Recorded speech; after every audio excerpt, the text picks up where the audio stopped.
they need a win. I mean, you think? They've been struggling, and there is a lot of blame to go around, which means you're in the building, you're back. It is time. You smell that? For Amin's favorite, a little blame pie. Oh, yeah. All right, so put that oven mitt on, Amin, please. Yeah. Let's get it back on here, and I want to know who deserves the first slice of blame pie. First of all, safety for the first. Lakers. Yes. Because this is piping hot. You know, you don't want to burn yourself unnecessarily. Yeah. So, okay, so here we go. Give me the pie, and the first slice goes to health. Okay. Look, let's be honest. When this team was healthy, on Christmas Day, 20-14, top 4 seed, beating the Warriors handily on their home court, on ABC. We didn't have these kind of issues. Everything was cool. But obviously LeBron's groin injury really took the wind out of his sails. And then Lonzo, since Lonzo's been out, they've really struggled. So I think not enough people are giving enough credit to the. No, I was going to roast you if you didn't have health first and have health being the biggest part of the pie. I agree with this guy on that. I agree. Like, look, yes, and that is the difference. And teams that are playing on a thin margin, when something comes and tears the fabric, obviously they can't sustain it. But we talked at the top of the show about Denver. Yeah. Last night was the first night since the middle of October they've had their full starting five play together. They didn't even start. They just played together down the stretch. LeBron James is a different I agree. I'm just saying that it's a piece. There's got to be more. There are other slices. There are other slices. Yes. Give me some more slices. Give me some more. What other slices do we have here? Oh, there we go. Magic and Rob Pelinka. Oh, look, I've been very supportive and really sticking up for him in terms of people just roasting them for their role in this. But one thing is really their role. The role players they decided to sign. And you and I talked about it a lot in the summertime. In July. When they said, oh, we don't need shooters around LeBron. We need playmakers. No, that's not the answer. There's a reason why everyone surrounds him with shooters, because that's when he operates at his most comfort level. And the other thing is, the guys that they brought in, could they have done better? On a budget? Maybe, maybe not, but they got questionable character guys. And I think that anytime you talk about chemistry issues in the locker room, that's got to come up. Well, my blame goes to them because I thought they could have acquired Paul George in the trade last season. Instead of they thought they was going to be able to land him in the offseason as a free agent. It didn't happen. Imagine LeBron James and Paul George playing together right now. On that note, the next slice is a big slice that goes to 3 different parties, right? This is called the AD trade rumors. So LeBron gets a little slice of this big slice because he did nothing to dispel it. Not for us, not for anyone out there, but internally for his young teammates who were going through this kind of conjecture and rumors for the first time. He did nothing to make them feel like, hey, this is a guy who's got my back. And I think LeBron could have done more internally with his guys to not fan those flames. I agree. Okay, so what else? Another slice goes to those young guys. Stop being babies. We get it. Your feelings were hurt.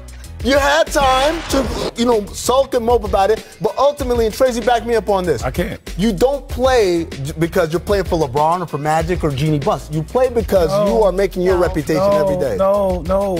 Ingram is playing lights out right now. He's balling. There was maybe one game against Indiana where there was we had it on the show yesterday. They're their best defenders. Not when they play, when Lonzo plays. No. If you look at the net rating of the players who played more than 500 minutes for this team, the regulars on this team, the guys who are the young guys are plus. I'm talking about the guys, the full veteran guys are minus. LeBron is plus, obviously. What I'm talking about is the point of time since the trade rumors bubbled. I'm not talking, we go a whole season, sure. But if you look at the stretch, since the trade rumors bubbled, up until now, they haven't performed. I'm with Tracy. I think that slice. Take a look. That slice needs to be a little smaller. Give me another slice. Give me another slice of that third slice.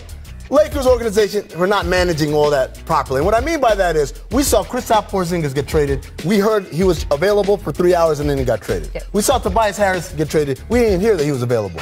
They did everything so publicly, leaking every. Hey, they're going to talk to him later this afternoon. That's not how you do business in this league. Not appropriately, I don't think. And I think they deserve some credit as an organization as a whole for not keeping the lid on that. All right? So who's your we next good slice? On that? Last slice. Uh-oh. I made the pie. But Stephen A. Smith, for instance, and I love Stephen A. He's awesome. What are you doing? No, I'm saying, because I heard him on his radio show saying, chastising LeBron for taking plays off on defense. And all I can say is, Stephen A., he's been doing this literally for 5 years. Yes. I'm not lying. January 2014, Tom Habashow wrote on ESPN.com, is LeBron James coasting? because he would take plays off defensively. It was stuff that was really irritating Eric Spoelstra because we do it the same way, the right way every single time. And LeBron at that point started to realize, Rachel, I can either give you peak LeBron now or peak LeBron in April, May, and June. Yep, you tell me when you want it. So I'm not blaming LeBron for doing it. I get his reasoning, but I'm saying for everybody else overreacting, oh my God, LeBron, he's not playing as the best player in the world right now. Yeah, because he has to monitor himself. He can't play that way. He's not young LeBron with these fresh legs no more. You can't do that. The kid is 34 years old, played more minutes than anybody in the league. He's mastered how to coast. The biggest problem is he's not in the Eastern Conference anymore, right? So you can't coast the way you coasted the last couple of years in the Eastern Conference. You're in the Western Conference now, and it's much deeper. Every night. Every night you got guys coming at your head. In Eastern Conference, you got half of the conference is tanking. Yes. I'm sorry, every night except for Phoenix. That's a night off in the West. Yeah, but okay, it's funny you mentioned that, right? Because if you look at the games the Lakers have lost to, not the good teams, not even the medium teams, not even the kind of medium teams, the teams that are trying to lose. Memphis. To lose. Without Jaren Jackson. To Memphis. Anthony Davis' Pelicans. To the Knicks. To the Cavaliers. If they had just won those games, just those games, that's it, they would be in sixth place in the West right now. Cavs and Knicks Even with LeBron getting hurt, even with the decisions by the front office, even with all the other little pieces of pie you have. And that is the part to me that I sit there with all those little different factors to say, just win. Not even the games you're supposed to win. That's the middle category. What about the games you're supposed to be able to sleepwalk to, right? Yeah. I mean, come Rachel, on. sounds like you need to wear the oven and make yourself another pie with a lot more slices. Well, there's a lot there. And look, tonight is one of those games where I don't know how much Anthony Davis is going to play. We're going to talk about that a little bit later in the show.